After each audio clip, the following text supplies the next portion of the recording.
as we go into the 2024 season at LSU, we'll be celebrating 100 years of Tiger football, and we're excited about the things that we're going to be able to showcase this year. We feel like Tiger football has a great history and tradition.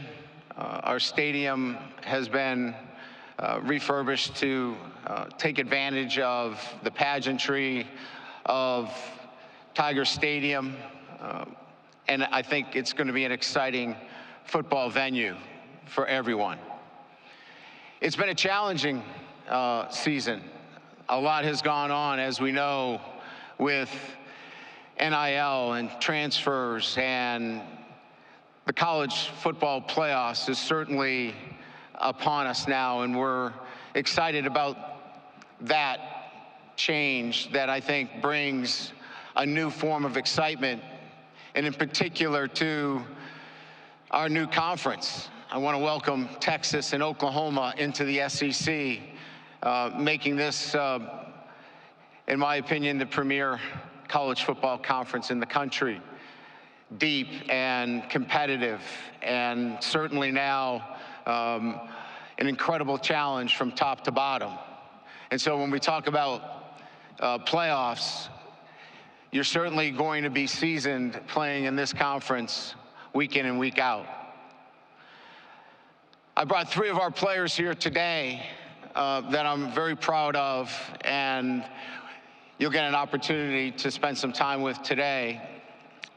Garrett Nussmeier, who has waited for his opportunity to be our starting quarterback. His persistence, his patience, his leadership. I'm excited to watch him lead our football team in 2024. Mason Taylor, our starting tight end since his freshman year when he caught the winning 2-point conversion against Alabama, has only been one of the most consistent players for our football team. He's been that both on and off the field.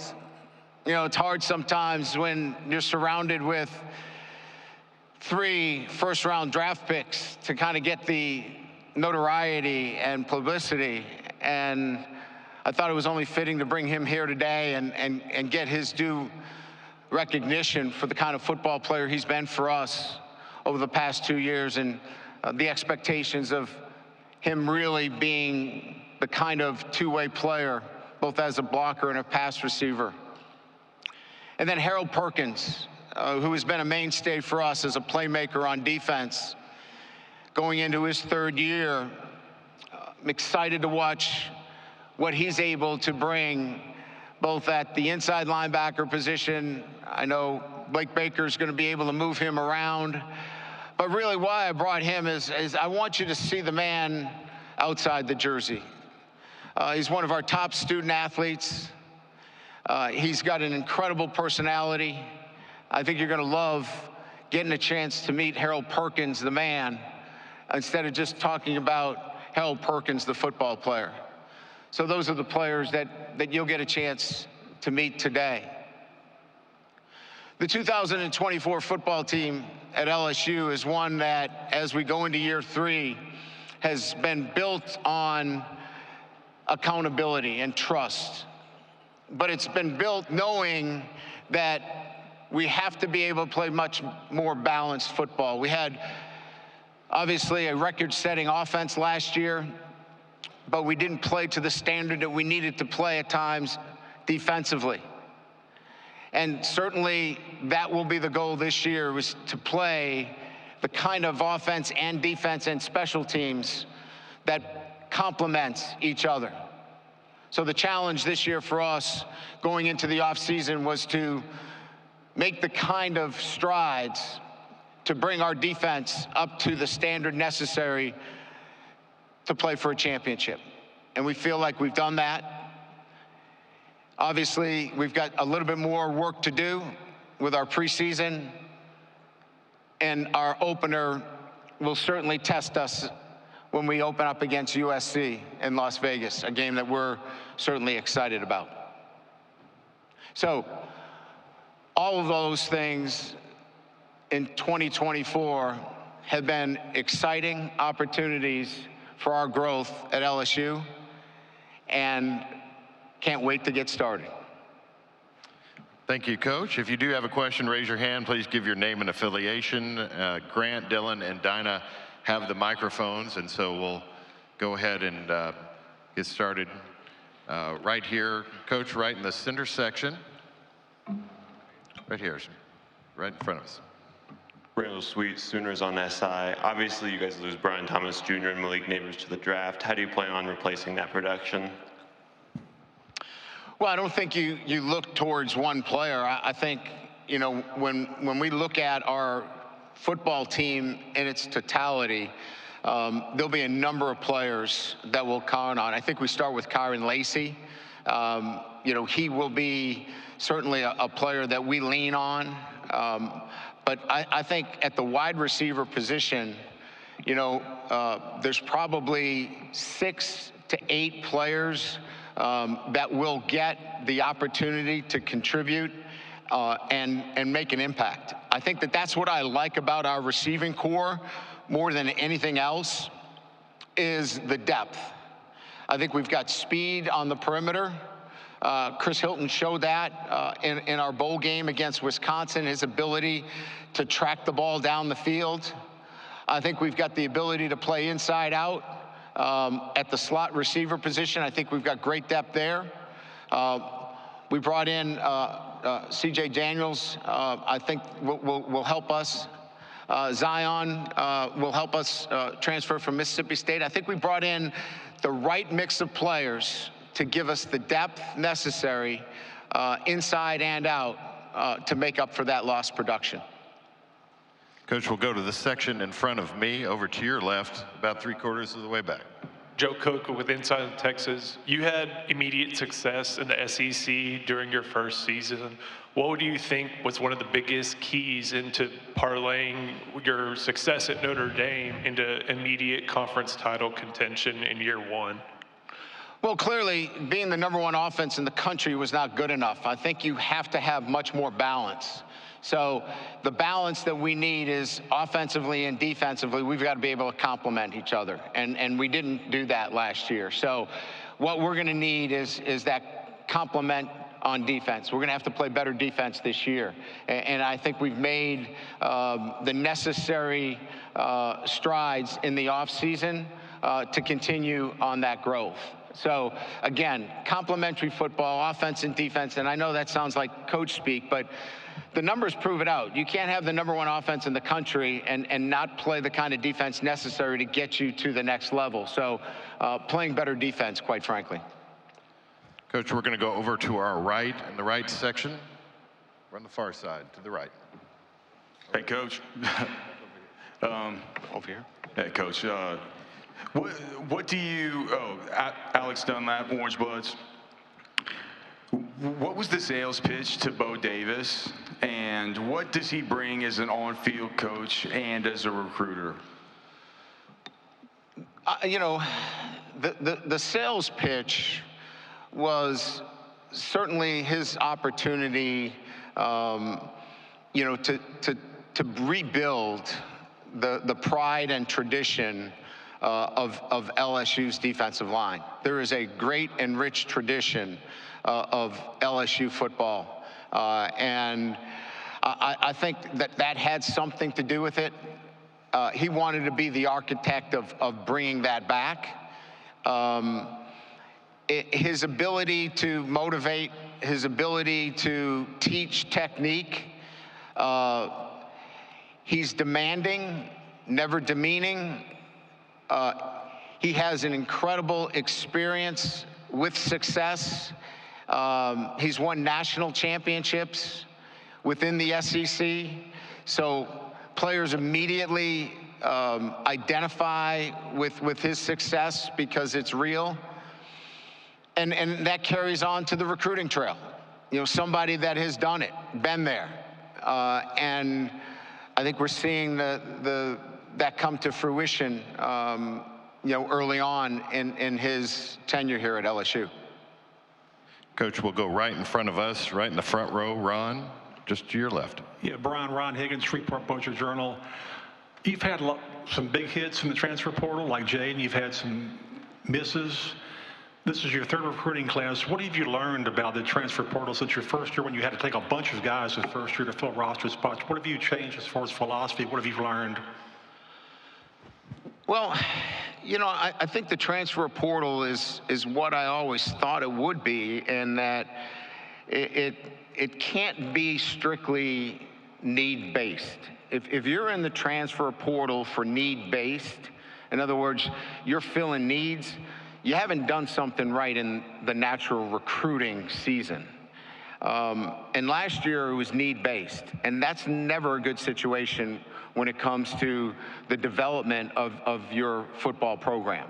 I think you need to use the transfer portal to top off the tank, so to speak, right? That you can add to a particular position, and almost one that it's not needed but becomes a luxury. When you can get to that situation, I think that the transfer portal becomes an effective tool. But if it's strictly need-based, you're probably in for some rough seas. Coach, we're going to stay up front here, just a section over to your right here, second row to your right. Coach Kelly. To the right. There Yes, you sir. Middleton with Horns Illustrated. You talked about the success coming into the SEC, having a balanced offense and defense. Texas, when you look at them, you won't play them this season. When you look at them and what Sarkisian has done with that team, do they have that balance on offense and defense to be a top contender in the SEC and possibly even take the championship this season? I only watched them against Alabama because that was really the only game that, you know, from a recruiting standpoint, not a recruiting, but from an analysis standpoint, that we had a liked opponent that I needed to watch them. And in watching that game, they certainly had both offense and defense, the capabilities of competing for a championship. Now, each year brings, you know, players coming and going. I don't know what their losses were. I haven't researched their roster. But certainly if they lost some players, I know they lost some big players on the defensive line. I think it's always about how you replace. And so if you've recruited well and you can step in, if they've recruited well and they have guys to step in, Texas certainly has the ability to compete for an SEC championship. Coach, we'll go back over in front of the section in front of me, standing on the aisle, right here in the center. Coach, Chris Hummer with 24/7 Sports. What goes into placing somebody as positionally versatile as Harold Perkins, and how do you balance his long-term future in the NFL for what makes the most sense for your team? Well, I think first and foremost, you're looking at a player from his freshman year and what he can do before he's fully developed. So if you take him in his freshman year, and there are things that he can do to impact your team, but he's not fully developed yet, then you find a position for him that can impact immediately, knowing full well that he's not fully developed in all areas that allow him to play every down. And Harold might have been that as a freshman, where he was much more impactful as a pass rusher, as somebody that was a situational player. And quite frankly, he maybe got a reputation as that, but that's not who he is. He's an every down linebacker that can play inside and out, who has the ability to run, who can obviously rush the passer, but he can also tackle from, you know, sideline to sideline. And that's the developmental process that I think coaches have to be able to see what can he do right now versus what can he do as he develops, and then ultimately what is his position as he moves to the next level. And so I think you have to take all of those things in consideration when you're evaluating your players. Coach, we'll go over to our far right, over towards your side. Yeah, Coach. Brooks Austin with Dogs Daily. I'm sorry, where are you? Right over. Right. Ah, gotcha. All right. Jaden and Garrett seem to be very different football players at the quarterback position. I'm curious if there's any common traits that all great quarterbacks might share, and if you see any of those in Garrett. Oh, there's certainly common traits. I think, you know, the first one certainly, if we're talking outside of the skill factor, right, the ability to throw the football, if you talk about just from the neck up, the ability to certainly translate. In other words, take the offense, take the things that are taught in the classroom, and be able to translate those things to the field. That was one of Jaden Daniels' best assets. You could watch it, you could talk about it, he could recite it, you could be in a meeting, and you would walk out of that meeting, you go, amazing. His recall, his ability to go through all the progressions, his ability to know everything in terms of blitz protection, and then in a game, he could do it. That gift, that ability is what makes the great quarterbacks great.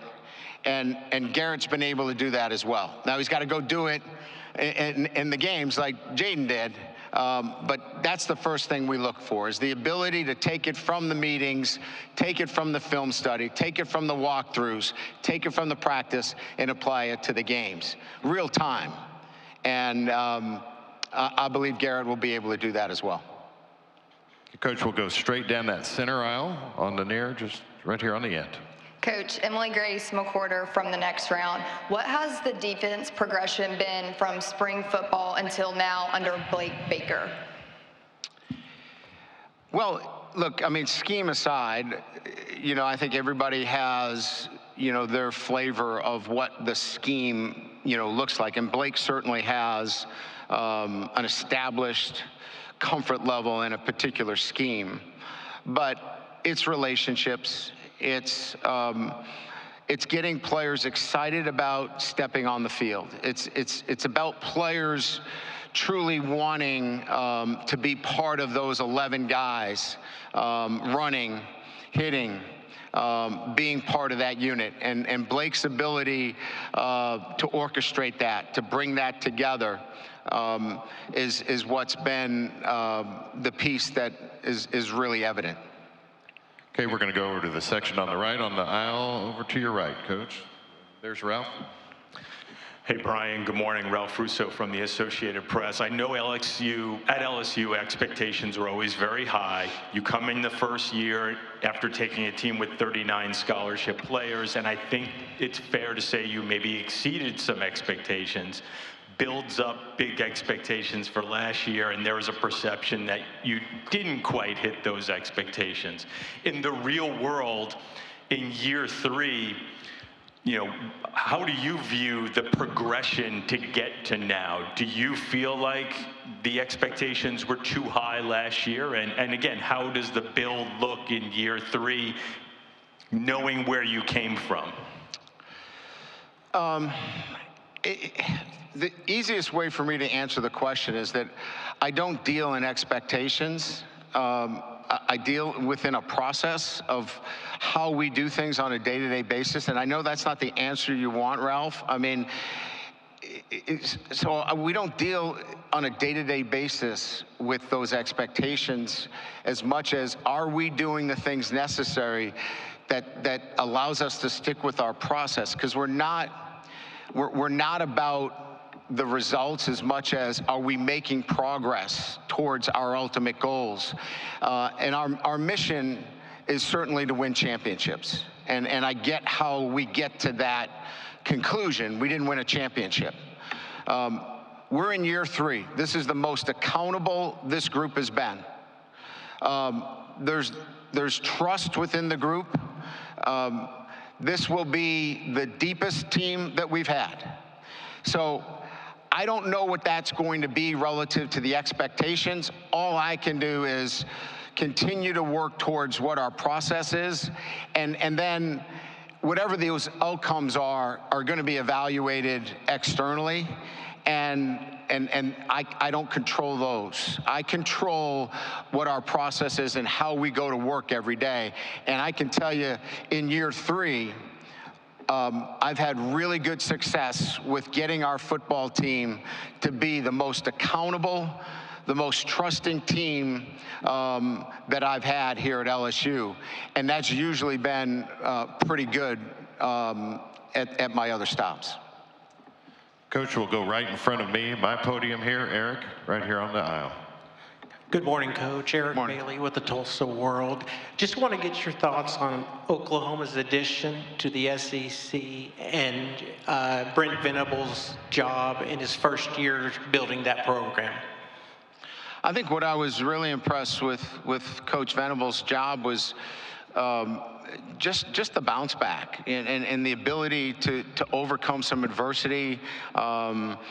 Certainly, as a first-time head coach, having some adversity and really learning on the job and coming back and having an outstanding season this past season. I think, they've got a great quarterback.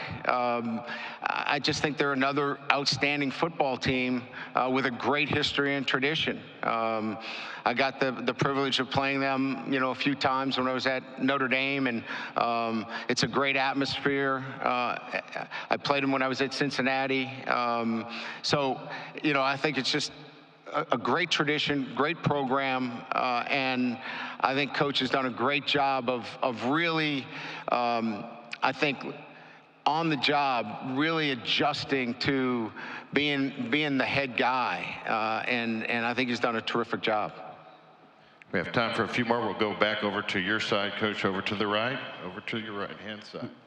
Coach, hi, good morning. Good morning. George Somerville from the Touchdown in the United Kingdom.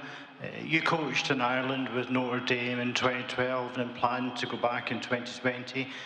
Reports earlier this year that LSU is considering playing in the College Football Classic in Ireland. How important is it to expand the LSU brand outside of the US? What does it mean to you personally to play in Ireland? Well, as an Irish Catholic and somebody that loves to go to Ireland, not to just be at the Temple Bar, but to be in Ireland and the history and the culture of Ireland. I just think from our brand, we've done such a great job with the LSU brand throughout the country. I think the next step for us is international, and I felt the travel there is so clean and easy. Ireland has been such a great destination for other football programs to go and play. Aviva, Cork Stadium, both are great venues to play in. I just think it sets up so easy, from my perspective, for American football to go over there and be received, first of all. And then, getting the matchup there. So I'm a huge proponent. I've been pushing our administration, and hopefully we're able to see that come to fruition. Coach, we have time for two more. We'll start here in the section in front of me, about 3/4 of the way back. Connor O'Gara, Saturday Down South. I know you talked about Harold's usage last year, but what would you do differently if you had that decision back? We would have tied him down and made him eat more. We had an issue relative to his weight gain, and we didn't feel like, that it really was his best position to be inside. And I just felt like we were still in the developmental process with Harold. And, he's, like I said, you'll see him today. He's over 220 pounds. He's physically strong enough to handle the rigors of inside and out. But I just felt like we were needing to put him in the best position possible to succeed. And now where he's physically in a position and he's matured, he now is able to be in more than one position. Coach, we'll take one final question directly in front of me. Bob? I'm glad Kevin saved the best for last. Brian, you mentioned Garrett at the start and the patience. That's not in great supply these days, especially with quarterbacks. What about him do you think allowed him to stick around, wait his turn, and then he had such a good bowl game? How does that play into this season? Yeah, I think it's a great question. I think coming from a football family, his dad being in the business, I think in many ways, not chasing something that you didn't know about, where you knew where you were and you knew your opportunity was going to be coming, and you were going to get that opportunity at a place that you wanted to be.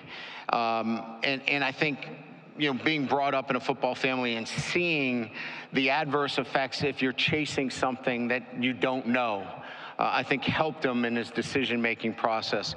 I think he saw that we are going to develop our quarterbacks at LSU, and that we clearly have developed our quarterbacks, and that he would continue to develop while he was in a backup position. And so I think those played a huge role, and now he's got the keys to the car, and I couldn't be more happy for him and for our football program that he's leading us. Coach Kelly, thank you for your time this morning. Thank you very much.